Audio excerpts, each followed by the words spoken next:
Thank you. Awesome. Well, welcome everyone. My name is Megan, and I deeply care about dignity, freedom, and courage for myself and all others. One of the foundational principles of radical transformational leadership is, not only just getting to know ourselves differently and each other differently, but acting from that space and having those, what we care deeply about, show up in the results that we create. And all of the pieces in between are the 41 tools that we do in RTL about how to actually get there. And so we want to welcome everyone today to this gathering a little differently because we opened this session up. Our speakers are so powerful and have so much to share. That we wanted to make sure that those who were curious about radical transformational leadership could also hear from folks that have been practicing it and learn what they've done with these tools. So we opened this session up to anybody who wanted to come. So if you haven't done radical transformational leadership yet, no worries. This is also for you. But it is a wonderful reunion for those of us who have and haven't seen each other in a while. So great to see everyone who came and joined us today. So about twice a year, sometimes more, we do these gatherings, often of our program alumni, to reconnect, to sort of spotlight what alumni have been up to through the RTL framework for social impact in their communities, and just to be together and sort of reunite and reignite in this space.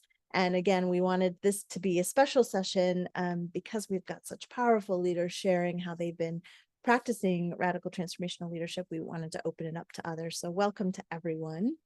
And at the end, we will share upcoming opportunities to stay engaged, to get involved in radical transformational leadership, upcoming opportunities and programs. So stay tuned for that, and always here anytime you have questions about radical transformational leadership, if this leads you to want to know more.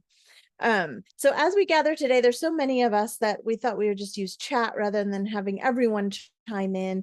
But if you would just share in chat what inspired you to join us today.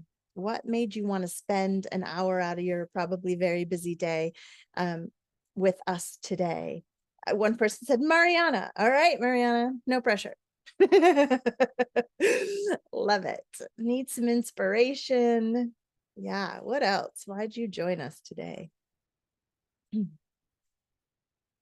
can shout, maybe a few people shout it out if you want to take yourself off mute, bring your voice in the space. Learning from leading women, living their values. Nice. Excited to hear about awesome work RTL alumni are doing. I want to learn from Megan and the panel. Thanks for being here, Amy. Always curious and open. Was invited by Stacy. I heard you're in the choir with her. That's amazing.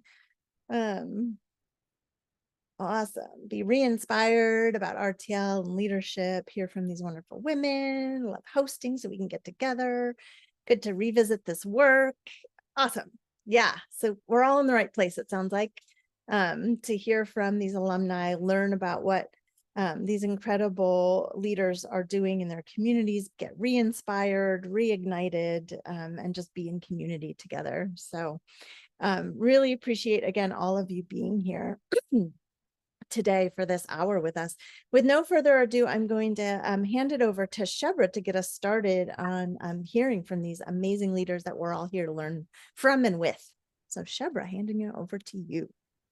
Thank you, Megan, and hello, everyone. My name is Shebra, and I care deeply about courage and integrity for myself and all of you and all others. And it's my pleasure to do introductions and help facilitate a conversation. And so we're going to do this a little differently. We've often done presentations by our alumni, but this is going to be a conversation between these four women and myself, and then eventually all of you on their learning. So we have today with us Keisha Browder, CEO of United Way of Santa Cruz County, Mariana Moore, Director of Ensuring Opportunity Campaign to End Poverty in Contra Costa County, Maria Nigel, Executive Director of First Five Marin, and Stacy Street, President of One of Us Global Foundation. So thank you, ladies, for being here. Thank you for your incredible work. And thanks for being part of the conversation. For those of you who are here and listening, feel free to ask questions in the chat. We'll try to get to them as we can. And then after this dialogue, we will have some time for Q&A for our panelists. I'm going to put these questions that we have for you. Whoops, I don't know what I just did. I'm going to put them in the chat and I'll say them out loud, and then we'll open it up. Again, more of a conversation. We may go question to question, from question to question, or we may just, be fluid about it. It's going to get really fun this afternoon. You all just wait. All right, so here are our questions. How has RTL influenced your leadership journey? How have you integrated RTL into your organization, coalition, or department? What result and or shifts in your organization, programs, and community have you seen? And what advice do you have for leaders who want to move into increasingly influential positions in their organizations or in their communities? So those are the questions we have for you. We'll just start with this first one and kind of see where the conversation takes us. So how has RTL influenced your leadership journey for you, for ladies? And let's see, are we all spotlighted? Okay, we are. I just had it on a weird view. There we are. Okay, so I think we should just all unmute right now. All 5 of us unmute and talk to each other, talk with each other, maybe not over each other. Who wants to kick us off? You're all incredible leaders. I've seen all of you at work. You've created such tremendous change. How has RTL specifically influenced this journey? Well, this is Keisha. I'll go first. I was a part of cohort 2 in Santa Cruz County. Woo woo. And, at the time, I was fairly new to the community, moving over here from South Carolina. And while I've been in these leadership roles throughout my career, being a director, RTL both affirmed and challenged my leadership journey. It affirmed that I was where I was supposed to be. It made me tap into who I am. I care deeply about dignity, justice, compassion, and integrity for myself, all of you, and others. And RTL it created that space for me to language that. I grew up with it, but RTL gave me that language to be able to express and to move in what it means to stand for, to care deeply about dignity, justice, compassion, and integrity. So that when there was the opportunity for me to transition into the role of CEO, I was able to go back to those tools, to tap into the results chain, which if you're not familiar, some look at a logic model. In our world of RTL, because we're sourcing what we care deeply about, we use what we call a transformational results chain.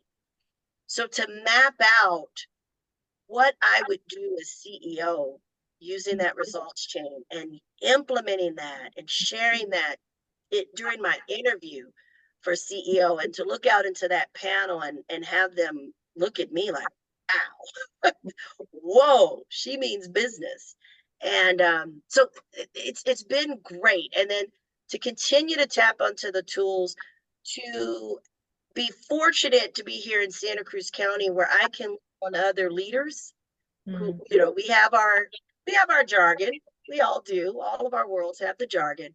But to be able to look out into the Santa Cruz County world, and I can see you, Shebra, I can see you, Stacy Kyle, I can see you, Robin, I can see so many others, that synergistic leadership gets to brewing, that I can stand boldly, knowing that even if to recognize that when those background conversations come, I can look out into that crowd and know, like, oh yeah, they're going to tell me to be weeble wobble, or they're going to tell me to quiet that noise. It has just truly helped me stay focused and Mm, committed to my results chain. And I'm mhm. seeing those results come to be here in Santa Cruz County. Thank you, Keisha. So, just really explicitly help you name and express who you are, and to be able to do that as you embarked on your journey into this role as CEO, and then actually use the tool to help you prepare for your presentation or your interview. Yeah.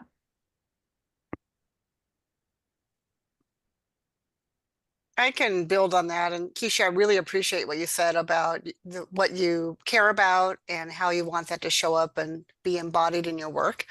That's the very similar to how I've been reflecting on RTL's influence on my work. I've been, in this career of community organizations and social change for 30 years, and the field itself has changed. And I just remember, especially early to mid-career, there were a lot of times I would feel kind of like I was being pushed aside as a young woman, not yet, allowed to use my voice, and I internalized that.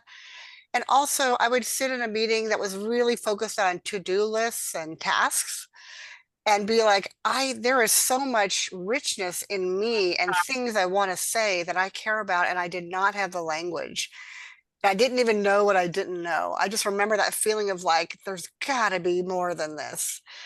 And so what I care deeply about is love and justice and inclusive belonging. And thanks to RTL, I've been able to, like, I knew it, but I was able to name it, as you said, Keisha, and then to embody it, and then to integrate it into everything I'm doing, every moment, every meeting, every interaction, big or small. And that has been liberating and inspiring and really powerful. And through these tools, and I also love there's many practical tools. I think Sheba or somebody said there's 41. And so I've also been in a lot of leadership trainings, and they either tend to be very deep and kind of introspective or really practical, like here's how to do a logic model, to use Keisha's example. And again, I've always wanted to bridge that. And that's the other difference I see, and the beauty I see in RTL, is that it's not one or the other, it's a both and it's really integrated. So at any given moment, as I'm working on one of my projects, and I think we'll talk about that in a while, I literally am like, okay, I have 41 tools to choose from. Which one is going to help me today? And I do a lot of deeply collaborative work, mostly with folks who have not been through RTL, although I'm working to change that in my county.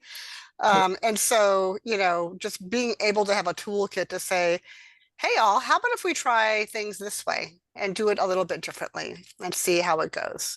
So that's been pretty, just pretty amazing and pretty, and then I guess the last thing I'll say is that there's a big focus in RTL on self-knowledge and self-growth, and then stepping from that into systemic change and transformation. And again, I didn't have language, but that's the thing I want to use what I care about to accomplish. And so it just kind of gives me this holistic system of, I know who I am, I know what I stand for in the world, I know what I want to do, and now I have some tools to get there. Mariana, when I hear you speak, I kind of envision this like accordion of the ability to like go in Yes. and apply that. Yeah. Yep. I thank you all for going first. That's always I appreciate that, because it's sort of, I was able to bring it in my body in a way that it wasn't there when I sat down to have this conversation. And it's so lovely to hear language that I can so connect with and really understand what it means. And I feel that from what you all have said. I am Maria Patricia Nego. I'm the fairly new First Five Marin director. I am coming into a new space. I have a lot of thoughts and ideas, and but also, it's primed. That the space that I'm coming in to has been primed for a lot of what I call Leo, but I know is RTL for many people. And so I am a five-time attendee of these Leo or RTL.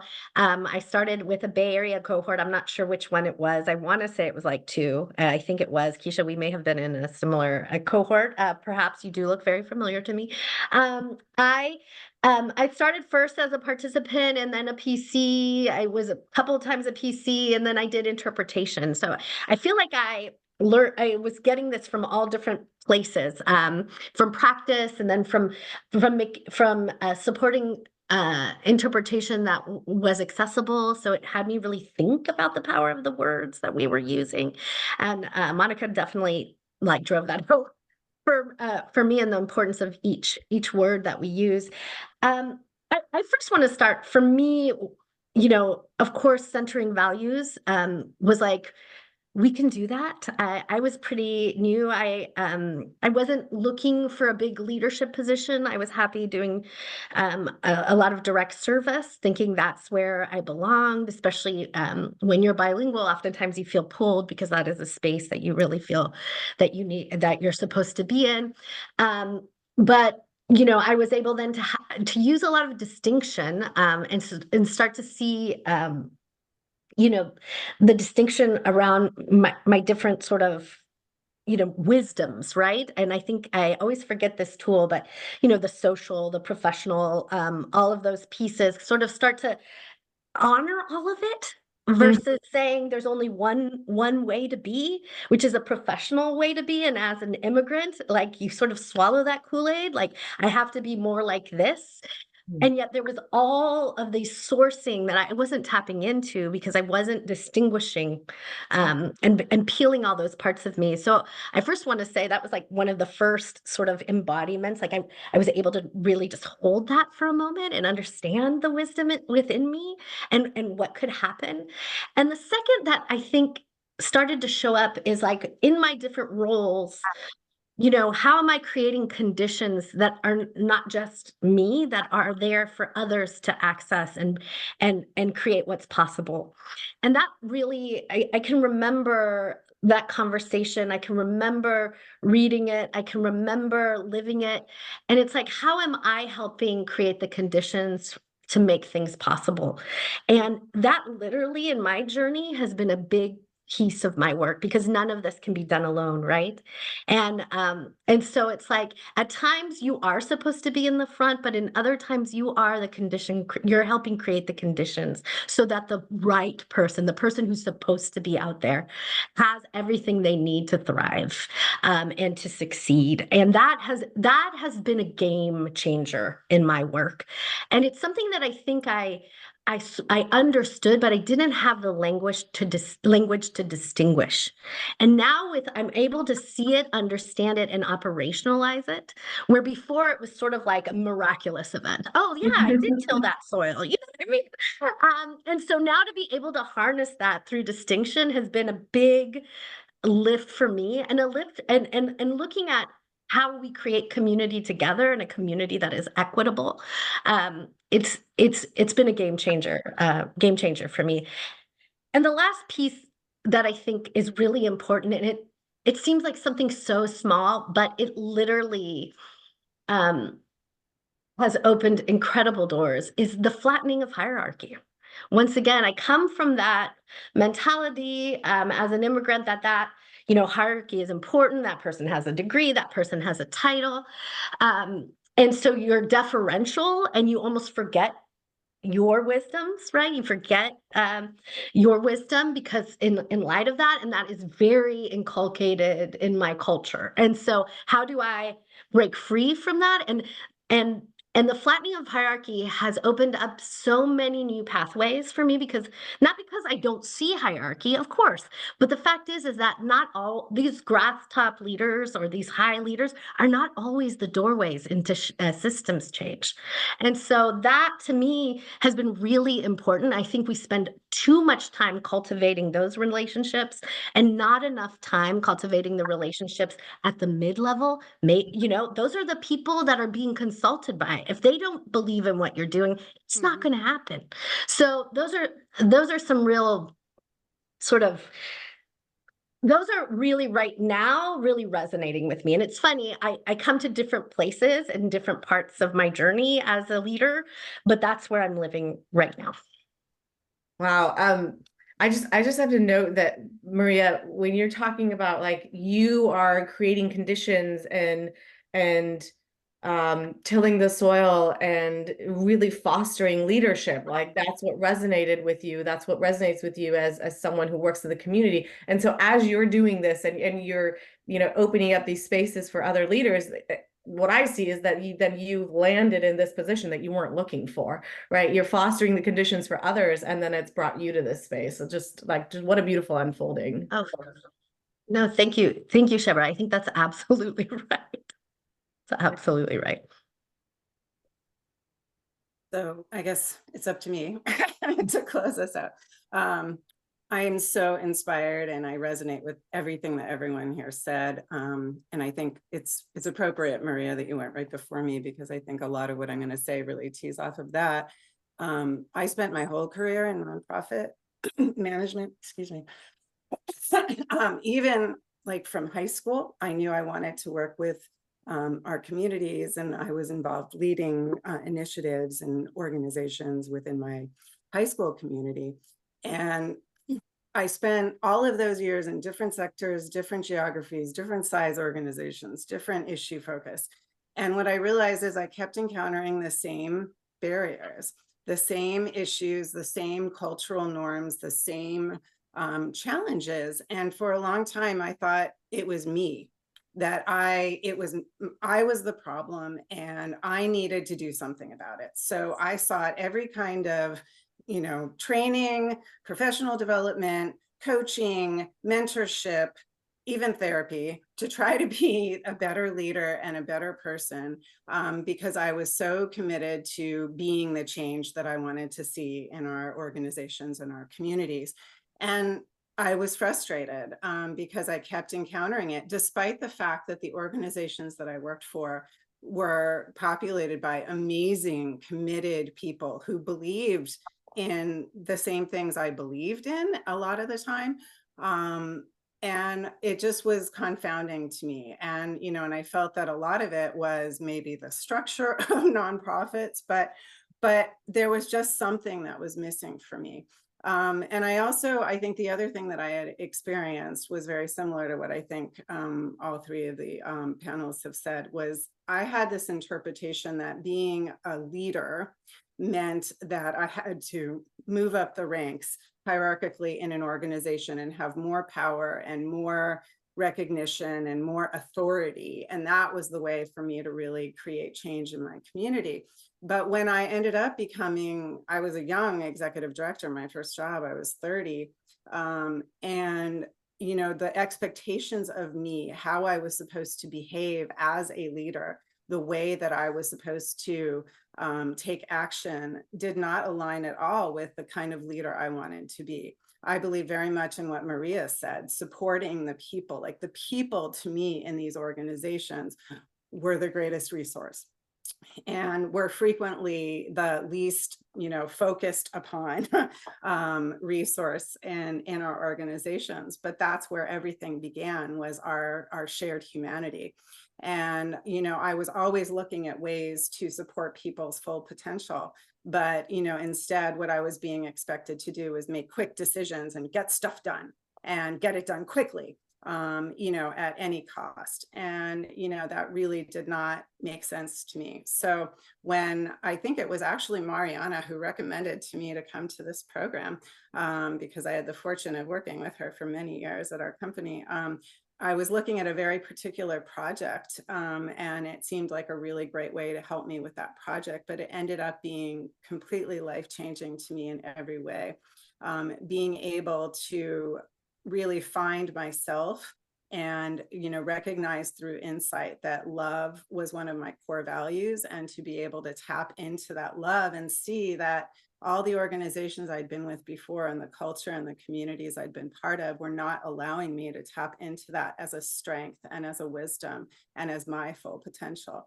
And then also to learn that, courage was a value that I really wanted to lean into and source because I admired it so deeply in people like Mariana. And to be able to stand in that value and stand in my compassion for the community as a resource, as a strength, was just life-changing to me in every way, not just in my professional life, but in my personal life, teaching me that I need to have those values for myself first, not just for my community and my family and my people. And that allowed me to learn how to receive love. I realized that a lot of my life I had been going into paths where I wasn't allowing that for myself and I wasn't centering myself and my own values. And that was also a barrier. I saw in the chat, leaders can sometimes be barriers to the change they want to see. And I think in some ways I was a barrier to my own personal growth in my own life. So that coupled with the tools that everyone has referenced, having actual tools to allow us to be different, to do things differently. It was like a no-brainer for me that, yeah, of course we can really step into our values and be what we want to be. It was just so it was so inspiring and empowering. And, I felt like a fangirl. I've wanted to share. Everybody that knows me hears endlessly about RTL. And I really just wanted to integrate that in every aspect of my life because the tools really work. But, again, it all comes from that sense of shared humanity. We are the change that we want to see. We are love and compassion and joy and equity and inclusive belonging. And, that's how our world is going to be a better place. Thank you, Stacy. And thank you for, you referenced that everyone's brought up tools. And we are the change we want to see. And I know that you are all in practice. You are all using tools and seeing changes in your internally in your organizations, with the staff you work with and the community. So we'd love to hear a little bit more about, how are you doing things differently? How have you used RTL to do things differently? And you can reference the tool or not. That's not as essential here, but how are you integrating it and doing things differently? And as a result of that, what are the changes you've seen? What are the shifts you've seen? And again, just conversation. Anyone could kind of chime in and build off each other. Well, I will try and keep it. There's been a lot of shifts here in Santa Cruz County. I will say that when I was in the role of resource development, shortly after finishing the LCT, at least the series that we were a part of, it's never finished. It's lifelong, right? As I'm looking at the role United Way plays in our community, one of the arms that we have is grant making. And so here I am saying I care deeply and passionately about justice, integrity, dignity. And in that source is also it's racial equity. And so when we look at philanthropy, when we look at grant making, there was this business as usual setup. Write me 5,000 words, send me your audit, your P&L and all of these things, your firstborn, and we'll decide if you're good enough to get $5,000. Knowing that wasn't going to help. And not only do we want to give you $5,000, but we don't want to give you anything for overhead because that's just how philanthropy was set up. And that's how grant writing is set up. And so thanks to RTL, just having that boost of confidence to say, gee, I wonder what'll happen if we actually do things differently.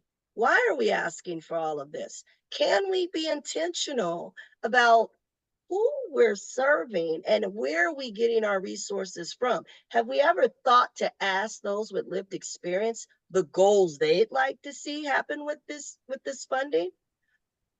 And so I did. I Yes, did. you did. And you know, when we're talking about how leadership can be a barrier, well, it was like, well, I'm going to use this leadership to dismantle the way we think about philanthropy. I'm going to use this opportunity to dismantle business as usual. So to revamp United Way's grant application, I don't need your firstborn. I don't need a blood sample. Dear God, I'm not going to read half of your audit. But those aren't the things that make me believe this is why we need to invest in this community to do this thing, to accomplish this goal. We need to put the money in the hands of the people. And by golly, I just believe if we trust the people, they will do right. We did that in 2018. And one of the things that we had to also think about was just where we were as an organization. So here I am coming in as the CEO, and there were a lot of shifts that needed to be made. So I said, well, here's one. We dismantled our application, our grant application. And what we saw was that some of our community partners have been so entrenched in, well, what do you mean you're not telling me what to do? What do you mean you're asking me to tell you the goals? It took a lot to really start to change behaviors and change the culture. If we were going to focus on youth, and we're talking about strategic plans and things that we want to have happen, how are we designing a strategic plan about youth and we never have youth at the table? So let's have youth at the table. And oh, by the way, we're not going to tokenize them. They have thought leadership. They have just as much say, and what comes out of their mouth holds just as much power as me as CEO, as Shebra, as councilwoman. They hold the same. We are equal. So to do those kinds of shifts in our community has leveraged um, cross-regional. You know, we're receiving attention and funding from foundations outside of our county. We're being called to and highlighted on a national level. The other thing we switched is, again, while we're talking about RTL, we're also looking at racial equity. So when our county declared racism as a public health crisis, that's great. That's wonderful. Now what do we do? So again, United Way is stepping into a world that we weren't in prior to. We truly weren't in it, being intentional and being bold and saying we are centering racial equity in the work that we do. So to have United Way be at the table to say, okay, county, how do we operationalize this? What does it mean to declare? Because right now it's performative. Right now it's Black Lives Matter on a street. But how do we operationalize? What does that look like? How do we move that?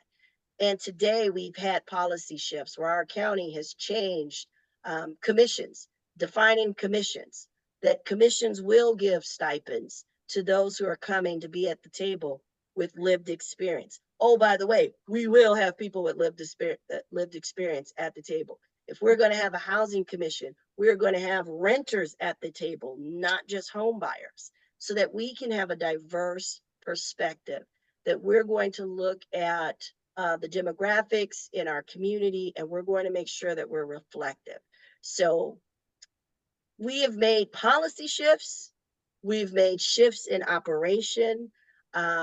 Internally, we've made shifts. We're more reflective demographically, ethically, racially.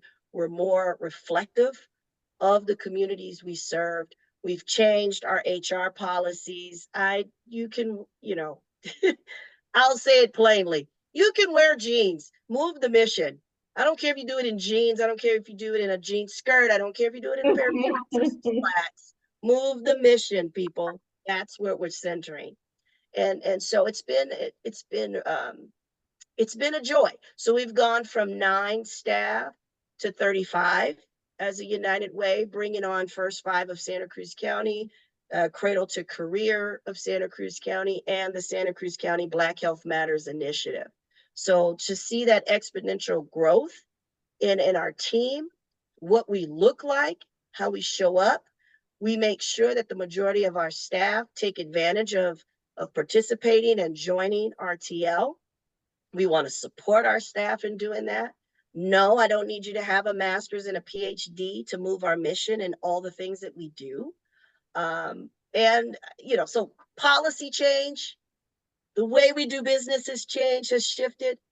The way we show up and invest in our community has shifted. And we've just seen that growth in not just revenue, but who calls us and the chairs we bring to those tables that we're not invited to. If we're not invited, we just bring our own chair. We channel our inner Shirley Chisholm.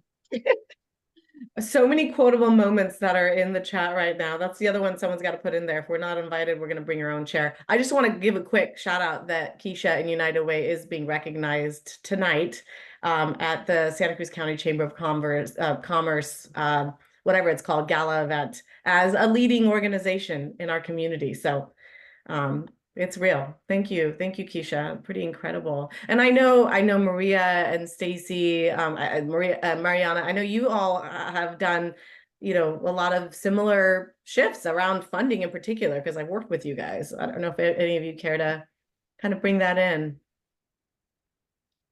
I'm happy to jump in if nobody else wants to. Yeah, actually, my journey with RTL started with transformational philanthropy kind of thinking. I was administering a coalition of funders and really frustrated by the fact that a lot of our conversations didn't go anywhere, and that the scarcity mindset just felt so strong, that we would have panels of really amazing people come in and talk to us about their great work. And then people would say, too bad we don't have enough money to help them more.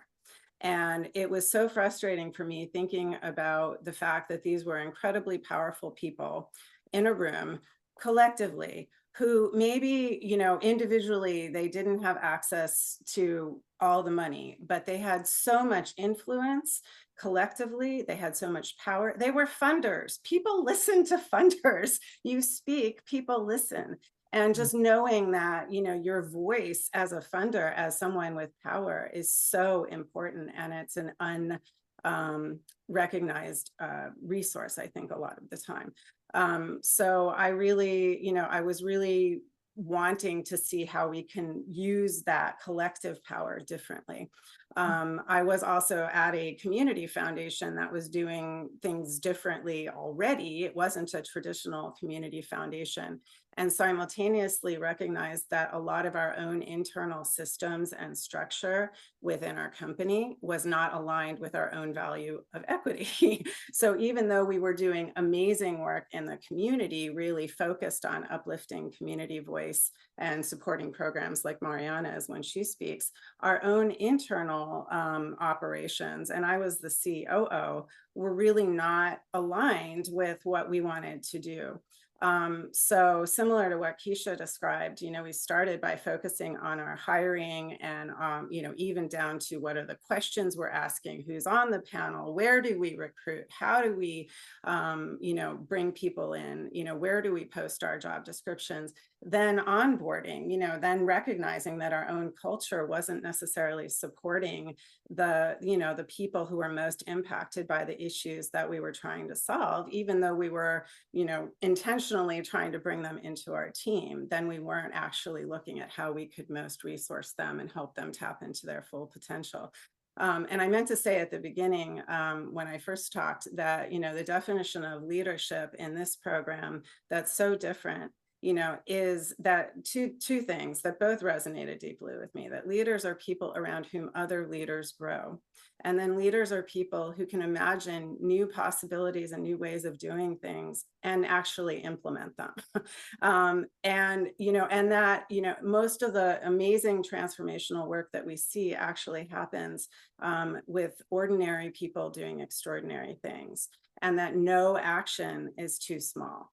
And I think all of those different perceptions of leadership for me were so important, particularly when thinking about, you know, a young person of color that we're bringing in our organization in an entry-level position who actually had way more wisdom than I did about how to affect change in our community. And so how do we allow those people to be able to have a voice in our decision making? As a foundation, how do we make sure that they are understanding how to, you know, use the resources and allocate the resources we have internally? You know, one of the most important of which was time, not even money. You know, like I think we undervalue time all the time. And, you know, really ensure that everyone can tap into that full potential. And that was something that really mattered deeply to me. So, you know, there was a lot of change that we were able to bring in, even up to the point where I was so fortunate to be able to partner with Megan Joseph on creating the strategic framework for our organization using all the RTL tools while we were simultaneously trying to train the majority of our teammates in the RTL tools so that we would all have the same shared language and shared understanding of how we could move that framework forward. And the framework identified some pretty bold shifts that we knew we needed to make within our organization, because I think that's the other thing that is often missing in these strategic plans and frameworks is recognizing, you know, how you're going to get there, and that means you're going to have to make some pretty bold shifts in how you do business and how you work together. So even naming, like shifting from a hierarchical top-down culture to board culture to one where board and staff share power, you know, or shifting from being siloed to being collaborative in practice, not just in name.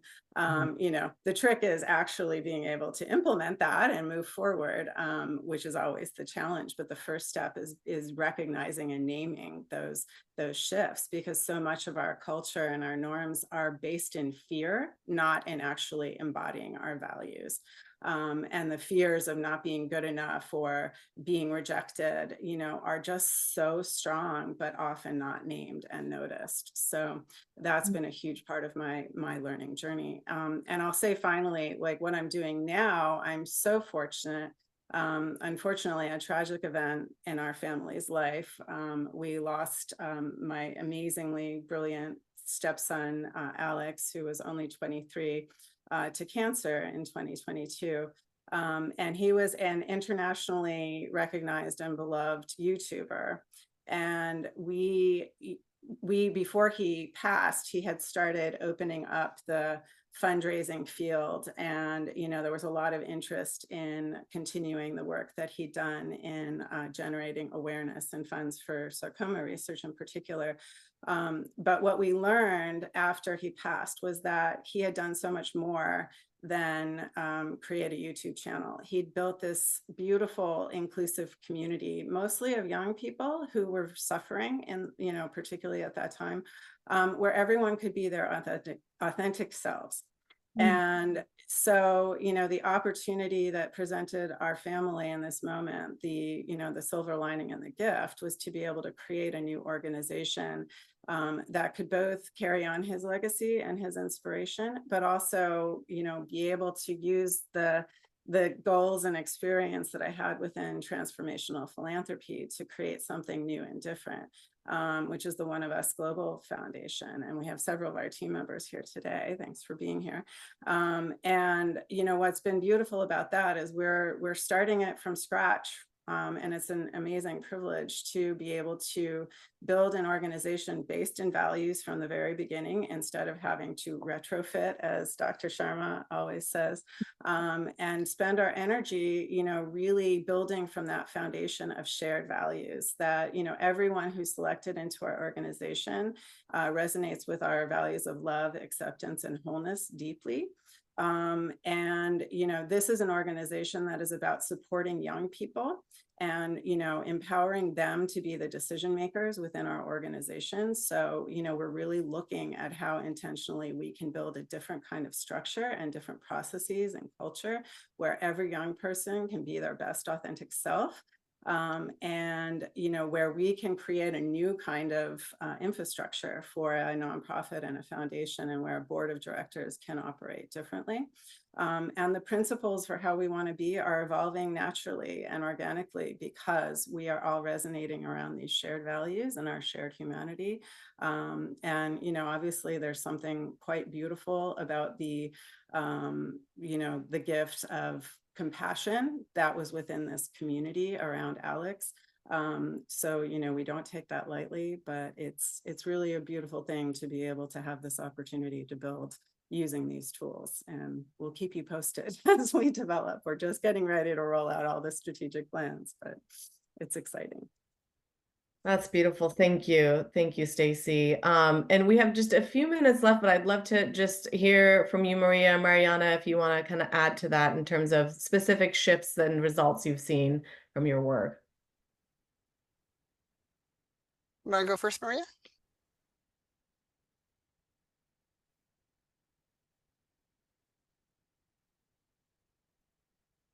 Sorry about that. Yeah, I can be quick here. There's been quite a few, and I in this work of distinction that I think we're being charged with as leaders, is like to be able to see things and name them correctly, and then be able to harness that.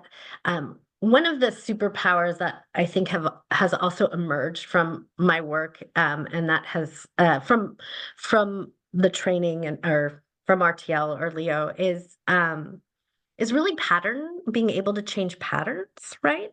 And to see patterns and then to shift patterns. And I've been thinking a lot about pattern shifting, and I think about that a lot. In early childhood, there's a lot of patterns, a lot of hurt, a lot of distrust. And what is my role in shifting patterns to like release different flows of resources, of capacity, of power? Like, what is my role? And I don't know if you all remember that, the story of Stuff. And there was like that stick figure, right? And they're like laying down these squares that look like game pieces. And all of a sudden they have this moment where they literally shift the square to the left. And it's like, whoa, we can do that? that visual, I think about that a lot, especially when there's interpersonal issues, when there's mental models that you keep on confronting. I'm like, I will ask myself, what is the third way? Where do I put this, like in a different place of that can harness possibility for that solution? And or for a solution, always with impact as my North Star, right? So it's not like it's impact. Like we all want to see the same impact, but we're stuck in pattern. What is my role in shifting the pieces, right? Or shifting the road? And in that space right now, which is wild to me, is like I'm charged with a resource flow, right? That has been used and accessed in a certain way, in a certain pattern for years. And for those of you who know First Five is going through a lot of transition right now. They have extreme declining revenues, things are changing. And I see my counterparts who have been in this work for so long, like, that's really scary. And it is scary, but I also see it as an incredible opportunity. I believe we can have more impact with less at this point. Just looking at sometimes, and I see it as a challenge and an opportunity and a way of creating new patterns, and that makes me excited that we're no longer alone as First Five, but that we really do need to have those partners at the table. We really do need to have people thinking deeply together. We, as First Fives, need to listen deeply to people, to community, to caregivers, to families, to children. And this is providing sort of that external stress that is important to changing patterns sometimes. And so so what I have had the joy of working with Impact Launch and Shebra and Megan is really thinking about how we change that resource flow. What does that look like? How is community embedded in where that resource flow, how that flow is designed? It's been so exciting to see. And all of it was like, duh, of course that's how we should do it. It's just we got stuck in this strange pattern and we can't break free of it. And it's funny now that we are well in, into receiving proposals. In the proposals I'm reading are night and day difference. Night and day difference. Like I see the heart and soul of what people really want to do versus just like Keisha was saying, versus just saying like, this is, their audits from 22, 23. I am actually like, there's heart and soul on the page. It's making it impossible because we have $8 million of requests for $1 million. So you can imagine, but it's like the heart and soul is there because the values are there, because the passion and the commitment to community are there. And some of these folks have been huge barriers and gatekeepers, but the values have never wavered. And so I feel like in even how you operationalize, really being able to see people's values through their work, that is sort of the pattern shifting that and changing that I feel like is part of your responsibility as a leader, right? Mm. Thank you. I'm expecting a stick figure video from you, Maria, any day. Mariana, It's weird. It's weird. yeah. Would you like to add? Yeah, I'm going to add briefly because I know we want to leave room for questions and I can't wait to hear that discussion. On the fundraising vein, before I became involved in policy work, I was a professional fundraiser, and it kind of killed my soul because it was so transactional. And it took me a while to realize, why do I hate this? I'm really good at it and I hate it and it's killing me. And so then I moved into policy work. I'm like, okay, now I'm moving into a space that's very co-creative. And it's like on day 2, I'm like, no, it's actually not. It's very transactional and it's very polarized. Mm. And it's very right and wrong, good, bad, us and them. So I had to kind of sit down and go, that's not what I thought I signed on for. I don't know why I was so incredibly naive, but I was. I just had this like, we can all do this together. Let's go. And everyone's like, no, you can't do it that way. Especially with politicians, you have to be very transactional. And I'm like, this is pre, RTL. Yeah. And Sorry. I said, oh, that's okay. Yeah. Yeah. So Shebra, you're a walking embodiment of not that kind of politician, which is one reason I adore you. Yes. I know they're out there. And I work with some of them in Contra Costa. And so even pre-RTL, again, didn't have words for it. I'm like, I want to do things differently. And so one of the first tiny steps I took was inviting all of our funders for the Ensuring Opportunity Initiative to our bi-monthly leadership team meetings. It felt like a risk, but it's like, I don't want to put up some big show, like just come be with us. And I might cry in front of you sometime, and I'm going to talk about how we spectacularly failed. And here's a victory, but now some folks and forces are trying to undo that victory. And it was just this beautiful liberation of like, I get to be fully me. And the initiative is just fully transparent and authentic. And it saves so much time and energy. And as it turns out, the funders that care about the same things we do and hold those values, and you've heard that word a lot, they're like, oh my God, sign me up. Here's some money. Uh-oh. So that was a really big early lesson in the policy work. And the other piece, just briefly, is that the tool I've used the very most, and if you've been through RTL, the conscious full spectrum response worksheet, which is a mouthful. But the 3 pieces on that really drive me like every day is what we stand for in terms of universal values, the operating principles driving our project, and the shifts we want to see and make. And there's other great stuff on that worksheet, but those are the 3 things. And so in my work chairing a sales tax advisory board, which was very bureaucracy laden, I'll just say that, and not a space for co-creation and authenticity and inclusive belonging at all, sort of by what it was the county was trying to have it be. We shifted that to something very values driven and very transparent and very inclusive and driven by the community. sort of like Keisha was saying. So I was very inspired by that, Keisha. And then there's, we're just concluding some work, and on Tuesday, actually of this week, the Board of Supervisors passed a resolution bringing undocumented immigrants back into the basic healthcare system in the county. It was like a 9-year fight. It's huge in this county, a huge win. And it's because we collectively approached it from a place of what do we stand for? What do we care about? What do we need to shift? Who's got to be at that table? What's our first step and what's the next step? And it was not easy, I won't lie. There was times where it's very creeping back to polarization, but I come back and back and back to these tools and these practices and to my own heart of what I care about. And, you know, that's what got us through. So just a couple of quick examples to share. Beautiful. Thank you. Okay, I know we're getting close to time. Just before we close this part and see if there's any questions, and please feel free to put your questions in the chat. Lightning round, really quick and less than a sentence. What is one advice you would give to all of us leaders as we are on our own leadership journey? So I'm going to call on you real quick, lightning round. Okay, we'll start with Stacy. Gosh, it's hard to do just one. I was going to say, make sure you have champions around you who support you as your authentic self in your authentic values. Beautiful. Thank you. Maria. Make sure that you're fostering champions around you that know how to do this for themselves and for others, and create that space for what's possible to happen and to occur, and their own sort of realizations of their leadership and their power. Beautiful. Thank you. Mariana. Recognize that whatever your position is currently, you are a leader and you have greatness, and step into your full potential.